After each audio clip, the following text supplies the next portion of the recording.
Can the Tennessee Titans get a West Coast upset, or will the Los Angeles Chargers continue their playoff push? All that and more on a crossover Thursday edition of Locked On Podcast Network.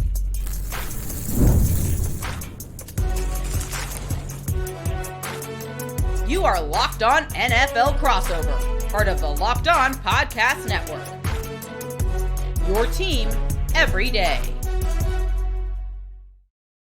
Welcome into another crossover Thursday, Locked On Titans, Locked On Chargers. I am the host of Locked On Titans, Tyler Rowland, here with one of the hosts of Locked On Chargers, Dave Drogemeyer. We are going to be breaking down this matchup for you guys, talking the biggest stories on both sides of the ball. Going to be talking about the keys to victory for both these teams. Before we dive in, do want to let you know that Crossover Thursday is brought to you by Prize Picks. Download the Prize Picks app. Use the code LOCKEDONNFL to win $50 instantly when you play $5.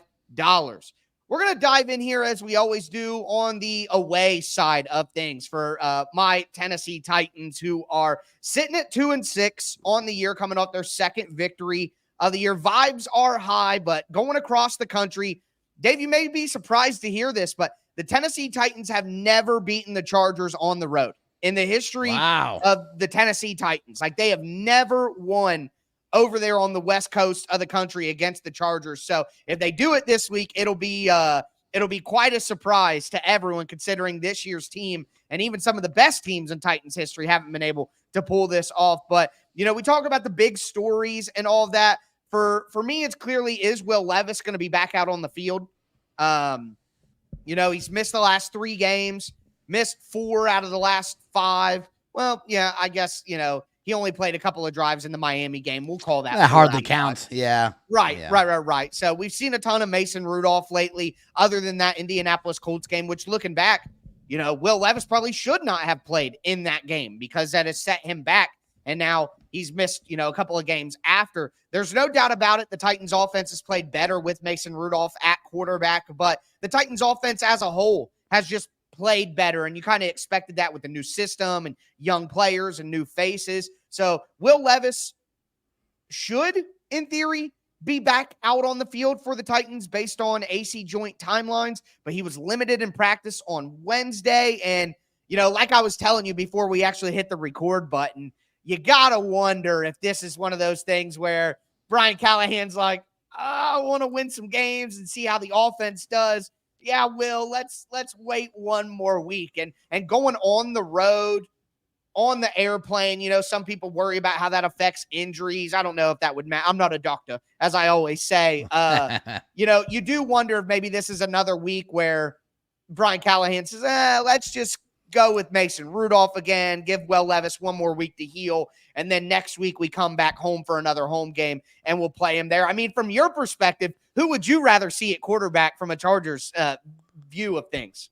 Yeah, to be quite honest with you, and I mean no disrespect to Mason Rudolph or Will Levis, I'm really not too intimidated to go up against either one of those quarterbacks. That's fair. Just with the way that the Chargers defense has been playing, like they've been absolutely lights out. I mean, they are the number 1 scoring defense in the entire NFL, giving up less than 13 points per game. And they have really, really done a great job limiting whoever's been out there. And yeah, I mean, you look at who the Chargers have played, and I think, you know, you can say, well, they've only played the Chiefs and the Steelers, and they lost both of those games. But they didn't give up any more than 20 points in either of those 2 contests. They haven't given up more than 20 points all season long.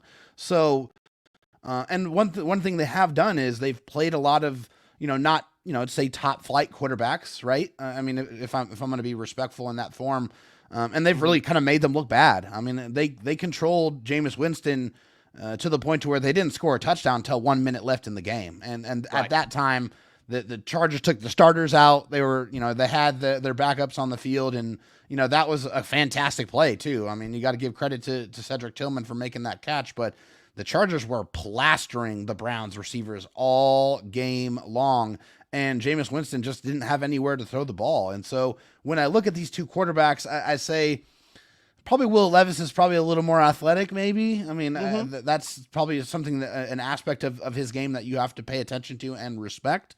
So I guess if you force me to give you an answer, I probably would rather go against Mason Rudolph than Will Levis, but neither one particularly moves the needle too much. Yeah, I think that's fair to say. I think one thing is, the Chargers play a lot of too high shells. They're Yeah. one of the highest in the league, and having that accuracy and that timing underneath might be what the Titans have to execute very well, because there's not going to be opportunities down the field. Now, I'm always curious because teams play the way that they play, but then when they play the Titans, they play the way that beats the Titans. So they play a little bit different. So I am curious to see schematically what the Chargers want to do. But you mentioned the Chargers being a great defense, and we'll talk more about that Chargers defense obviously here in a moment. I want to point out how the Chargers are number one in scoring defense, but you look at the Titans, they're like number one in all the yardage stuff. Like the Titans don't give up a ton of yards, and Jeffrey Simmons has really come alive here in the last few weeks. He's a monster. Yeah, he always has been. A little bit of a slow start to the season, if I'm honest, but the last 2 games he had 7 pressures and then 8 pressures, and he's starting to work. And I know that the interior offensive line of the Chargers may not be the greatest, although they have some excellent offensive tackles. Yes. The interior is maybe an area. So if I'm looking at the Titans, I think the big story is, can Jeffrey Simmons continue to play the way that his contract says he should play and continue on the role that he's on right now? Because if he does that and you can pressure Justin Herbert from the interior, you might be able to create some turnover situations, although Justin Herbert is obviously a fantastic quarterback that limits those sort of things. And then, of course, the run game from the Chargers, incredibly multiple. They're going to, run a lot of power. They're going to run a lot of gap stuff. They're going to have tight ends and try to beat you up. So the Titans typically view themselves as the more physical football team, and they're going up against another team that wants to be as physical as possible. So I think that is really something where I'm interested to see, really a clash of 2 teams that want to have a similar mindset. Right. What is this car crash going to look like? How exhilarating is this thing going to be? Like, how difficult is it going to be to get yards and be able to score points? Because you're absolutely right. I mean, I don't think all of the numbers, when you look at the Tennessee Titans and the points that they've given up, is truly indicative of the defense that they've been playing. Turnovers, special teams, and we're going to talk about the special teams. Believe me, that's an obvious Achilles heel that has to be exploited when going up against the Titans. But their defense is great. I mean, they really are, and that's something that the Chargers have to respect. But you're right, the Chargers are going to try to run the ball, and the interior pressure definitely scares me. I'm not going to lie to you. Joe Alt and Rashawn Slater at the tackle positions have been fantastic. They've been great all year. But the interior has been a huge issue. It's week 11. We're sitting here, and they still have not been able to figure out how to communicate better to handle those twists and stunts on the inside. That has been their biggest issue so far this season, and why Justin Herbert's been pressured, I think, almost at a 45% clip. It's just been a lot higher than any other time. And Justin Herbert's dealt with the ankle injury, and that has slowed him down, at least in the beginning part of the season, but he's fully healthy. And if you look at the numbers the last few weeks, Justin Herbert's been on fire. He's been fantastic. His highest yards, of the season, the last 4 games.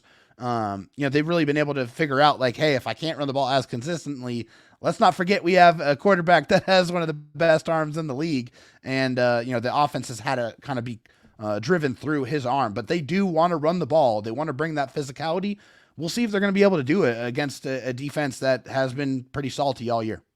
Yeah, as Jeffrey Simmons likes to say, you do not run on the Tennessee Titans. So it's kind of, an immovable object and an unstoppable force going against each other. But we're going to look at things more on the Chargers side of it here, get kind of the top storylines over there. It's Locked On Podcast Network. It's Crossover Thursday.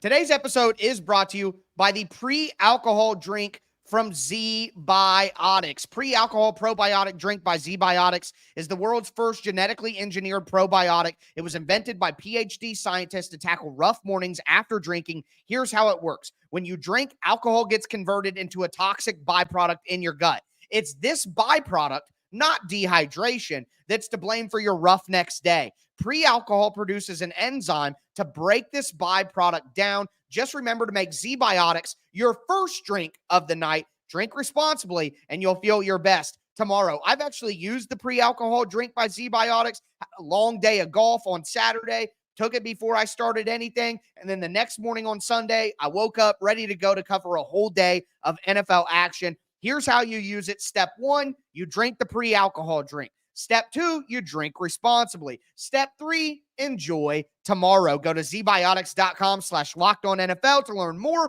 and get 15% off your first order when you use Locked On NFL at checkout. Zbiotics is backed with a 100% money-back guarantee. So if you're unsatisfied for any reason, they'll refund your money. No questions asked. Remember, head to zbiotics.com/LockedOnNFL. Use the code LockedOnNFL at checkout for 15% off. All right, it's crossover Thursday here. Locked On Titans. I'm Tyler Rowland here with David Drogemeyer from Locked On Chargers. Going to have a physical battle ahead of us. Talk about some of the things from a Titans point of view. Now we'll flip over kind of the Chargers point of view. I do want to start with this defense. So obviously just based on some of the data that I've seen from the Chargers, a lot of too high shells, a lot of zone coverage for the Chargers. I think I saw they're one of the most zone heavy teams in the NFL, but they're also a team that likes to get pressure, that, Jesse Minter defense coming from Michigan's got Baltimore Ravens style. And honestly, like Brian Callahan, Titans head coach, said, these defenses schematically kind of try to play a similar way.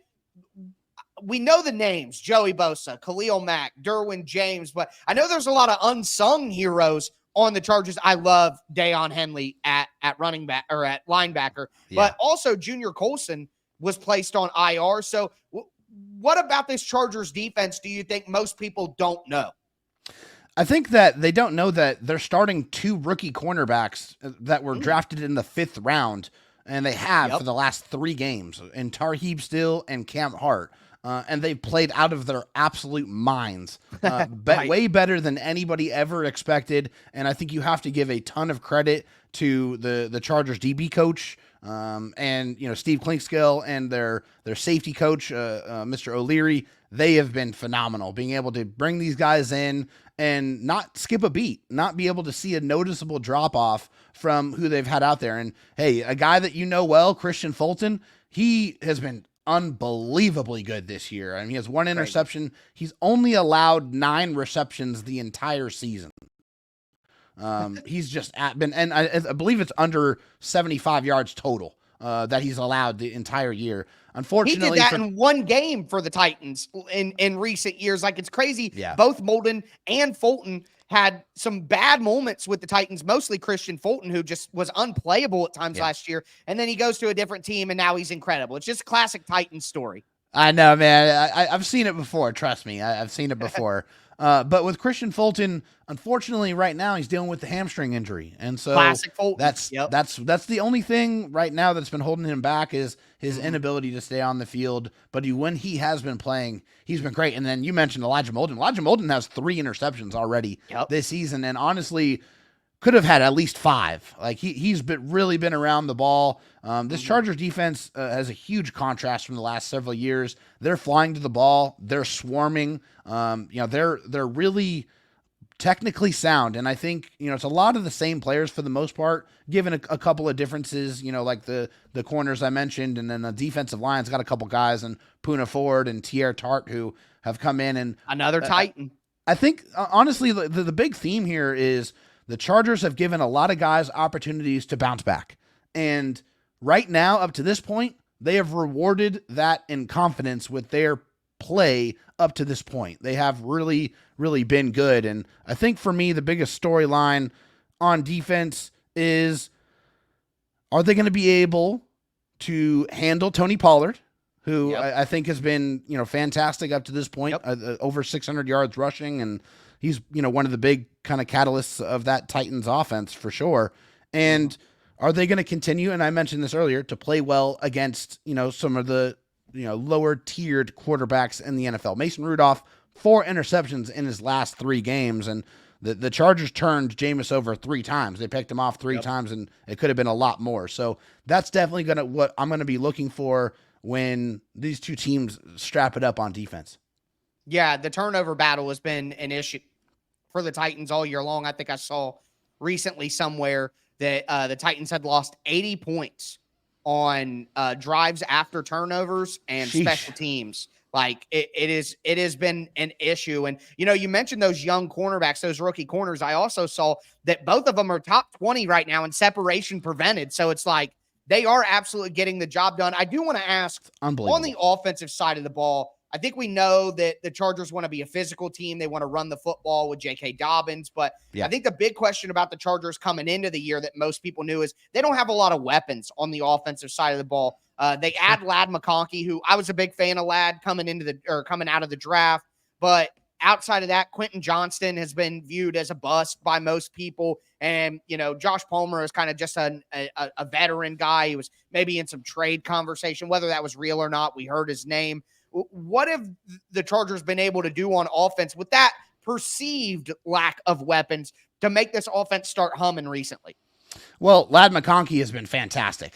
He really, truly has. He's been the number one wide receiver for the Chargers as a rookie. This is a guy that the Chargers traded up to make sure to secure his services, early in the second round after drafting Joe Alt with the first overall pick, their first overall pick, fifth overall. Two guys I really wanted, David. Two guys I really wanted. That was like a great, when I did my draft pairings, that was like an excellent pairing I wanted. And they truly have been an excellent pairing. Ladd McConkey's ability to run routes and create separation, like immediately, has been really, really impactful. And he has really solid hands. He's a little bit of a smaller receiver from a weight perspective, but he's been able to handle it. And he does a good job of avoiding the major, collisions. And that's what you kind of have to do as a smaller guy. Yeah. You don't want to take those blows because you're not going to be able to make it through a season if you don't. So definitely, Ladd McConkey's been a big part of it, but they've been able to find a way to utilize Quentin Johnston more effectively this year. And he has 4 touchdowns already, which doubles his, touchdown total from his rookie season. And so better coaching, better schematics for putting him in positions to succeed, which he's a yak threat, almost right. I think over half his yards have come yards after catch. So the Chargers are putting him in positions to use slants, to be able to do drag routes, to be able to create a runway to get him in space. And when he is in space with the ball, he turns into a running back, and he's very difficult to bring down. So the Chargers run game has been, iffy. I would say at best. They've had some good games. They've had some games where they've absolutely disappeared. And so are the Chargers going to be able to run the ball against the Titans? And if not, are they going to be able to, move the ball down the field the way they have been against a truly good defense? The last few defenses, they have not been good. Let's be honest. Right. The Browns, not great. And the Saints before that, even worse. So I don't really look at those games. This, to me, is a true test for the offense because Justin Herbert's been playing well, but now we have to see if it's real. And so this game has the ability to be a blowout, but it also has the ability to be extremely close all the way down to the end. So we'll see if the Chargers are able to move the ball in this one.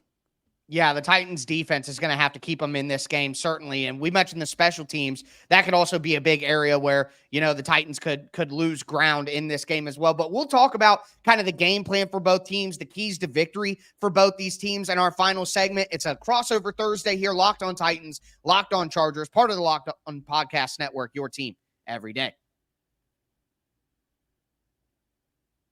Today's episode is brought to you by FanDuel Sportsbook. Get ready to tackle the second half of the NFL action this season with FanDuel, America's #1 sportsbook, because right now new customers can bet $5 and get $150 in bonus bets if you win. The FanDuel Sportsbook app gives you everything you need to place live bets on the NFL all in one place. And boy, do I love placing live bets on the Titans to punt. It is just a lucrative method.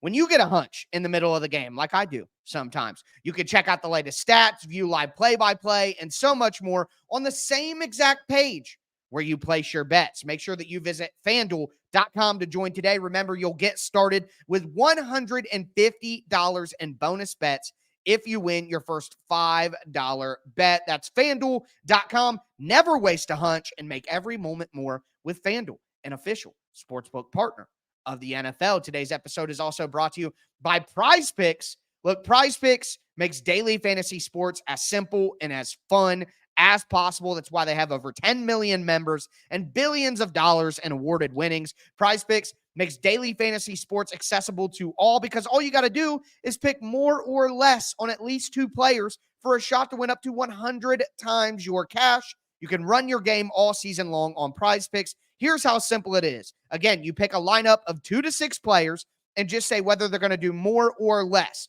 Jamar Chase, 79.5 receiving yards. Patrick Mahomes, 1.5 passing touchdowns.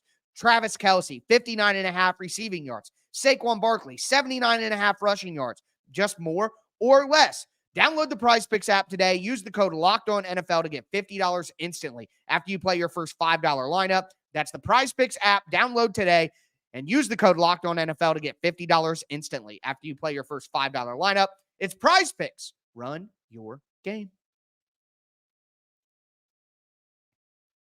All right, David, we're going to cap off today's edition of Locked On Titans, Locked On Chargers. It's crossover Thursday. We've done the biggest storylines for both teams. Now we're going to get into some keys to victory. Again, thank you for making Locked On Chargers and Locked On Titans your first listen. For your second listen, make sure that you check out Locked On NFL. I am one of the lead hosts of Locked On NFL. They call me the Madman for a reason. You're going to get all of your Chargers or Titans news here Monday through Friday in under 30 minutes. Make sure that you get all your NFL news with Locked On NFL, part of the Locked On Podcast Network, your team every day. And even if you don't like me, Tony Wiggins in the afternoon, breaking it down in the barbershop, you're going to enjoy that as well. But looking at keys to victory in this game, I'll kick us off here as the away team. For the Titans, they have to stop the run.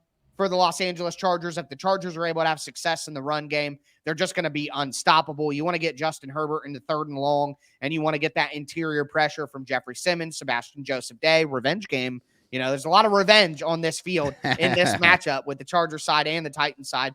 Kenneth Murray as well, blitzing up the middle. That'll be big for the Titans, but they got to stop the run to get in those 3rd and long so they can get that pressure going. On the offensive side of the ball, I talked about the 2 high safeties that the Chargers like to play, one of the most in the NFL. They're really going to have to hit those short, quick timing routes. I usually say run the ball for the Titans is the key to victory on offense. But in this one, I really think the Titans need to focus on the short, quick timing passing game, try to take advantage of, the numbers game there with having two high safeties. Now, if the Chargers come out and do something different than what they normally do, then the Titans will have to adjust there. But that would be something that I'm looking for. And then finally, special teams.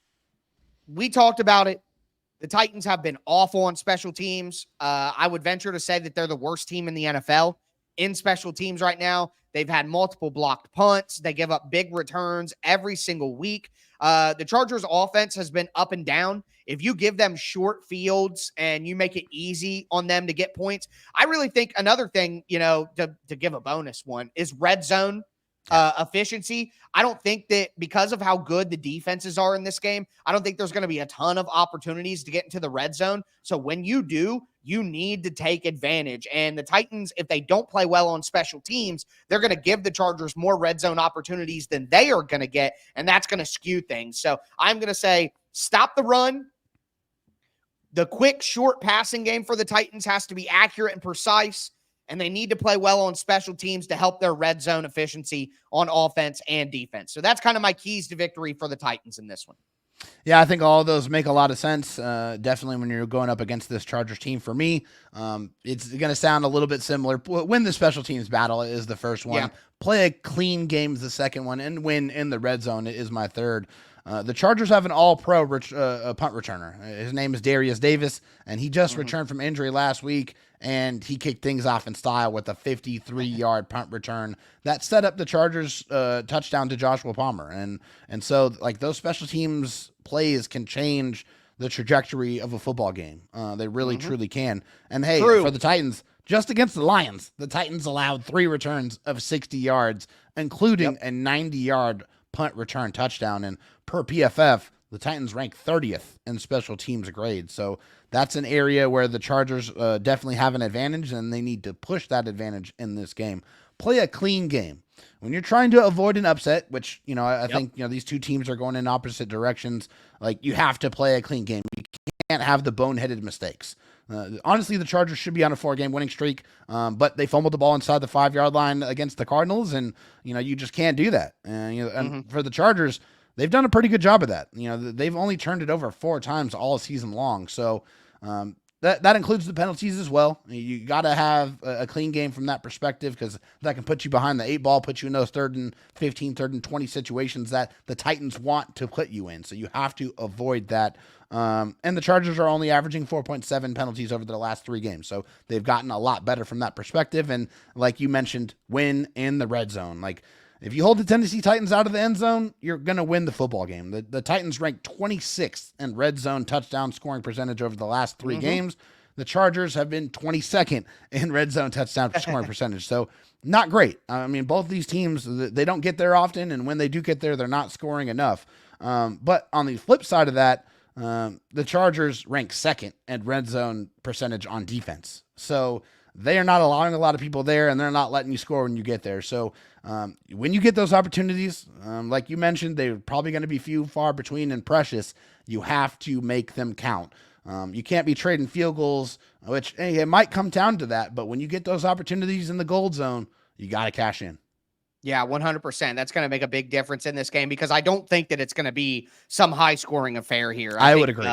It might be a race to 20 points. If you get to 20 points, you're probably winning this game. But yeah, with that being said, that is going to do it for today's Crossover Thursday. Again, I am your host for Locked On Titans, Tyler Rowland, here with David Drogemeyer, one of the hosts of Locked On Chargers. We got to make sure I give the credit where it's due there. But make sure that you tune back into Friday's episode. Again, it's your team every day here on the Locked On Podcast Network. We're going to have a full game preview for you, and then both of our shows will be up on Sunday to break down all of the action. This is a 4 o'clock game for us here on the East Coast, a 3 o'clock game for Central Time. So it will be a little bit later than most Titans fans are used to, but pretty standard procedure for Chargers fans, I would imagine. But yes. With that being said, thank you guys so much for tuning in. Hope you enjoyed today's episode. Get subscribed, stay subscribed. If you are watching on YouTube, throw a comment down below, throw a thumbs up on the video. That's going to do it for us today. Thanks for tuning in to Crossover Thursday. Again, part of the Locked On Podcast Network, your team every day.